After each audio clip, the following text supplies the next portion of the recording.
வணக்கம்.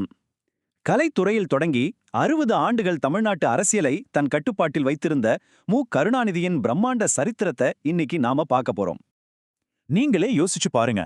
வெறும் நாடகங்கள் எழுதிக் கொண்டிருந்த ஒரு இளைஞரால எப்படி ஒரு மாநிலத்தின் தலையெழுத்தையே மாற்றி எழுத முடிந்தது? ஆச்சரியமா இருக்குல்ல. அவருடைய கூர்மையான பேனாவும் அவர் எழுதிய 100க்கும் மேற்பட்ட புத்தகங்களும் தான் அந்த மாபெரும் அரசியல் சாம்ராஜ்யத்திற்கு முதல் படிக்கட்டு. சின்ன வயசுல அவர் நேரில் பார்த்த சாதிய பாகுபாடுகள் தான் பின்னாளில் அவர் முன்னெடுத்த மிகப்பெரிய சமூக நீதி போராட்டங்களுக்கு முக்கிய காரணம். 1957ல சட்டமன்றத்துல நுழைஞ்சு வெறும் 12 வருஷத்துல கட்சியின் தலைவராகவும் முதலமைச்சராகவும் அவர் உயர்ந்தது உண்மையிலே ஒரு அசுர வளர்ச்சி தான். இந்த நம்பரை பாருங்க. 6863 நாட்கள் முதலமைச்சராக அவர் ஆட்சி செஞ்சிருக்காரு.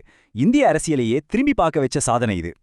அது மட்டும் இல்ல, தான் போட்டியிட்ட 13 சட்டமன்ற தேர்தல்களிலும் ஒரு முறை கூட தோற்காத, யாராலும் அசைக்க முடியாத தொடர் வெற்றி சரித்திரம் அவருடையது.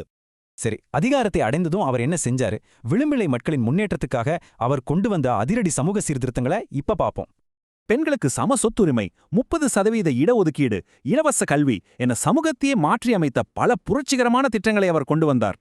குறிப்பாக 1998இல் சாதிய பிரிவினைகளை உடைக்க அனைத்து சாதியினரும் ஒன்றாக வாழும் சமத்துவபுரம் என்ற தனித்துவமான ஒரு திட்டத்தை அவர் உருவாக்கினார்.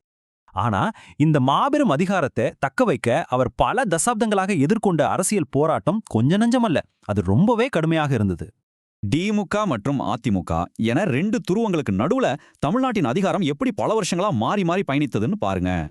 அரசியல் விரோதத்தின் உச்சமா 2001ல மேம்பால ஊழல் குற்றச்சாட்டிற்காக நள்ளிரவில் அவர் அதிரடியாக கைது செய்யப்பட்ட சம்பவமும் கூட இங்கு நடந்தது. அதேபோல இலங்கை தீவிரவாத குழுக்களுடன் தொடர்பிருந்ததாக கூறப்பட்டு 1991இல் அவரது ஆட்சி கலைக்கப்பட்டதும் அவருடைய அரசியல் பயணத்தில் ஒரு முக்கிய புள்ளி. 2007இல் ராமர் பாலம் பற்றி அவர் கேட்ட இந்த சர்ச்சை கேள்வி அவருடைய தீவிரமான பகுத்தறிவு மற்றும் நாத்திக கொள்கைகளை வெளிச்சம் போட்டு காட்டியது.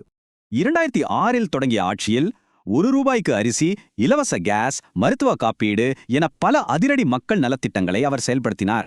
இறுதியாக 94 வயதில் அவர் மறைந்தபோது ஒரு மாபெரும் சகாப்த முடிவுக்கு வந்து மாநிலம் முழுவதும் 7 நாட்கள் துக்கம் அனுசரிக்கப்பட்டது.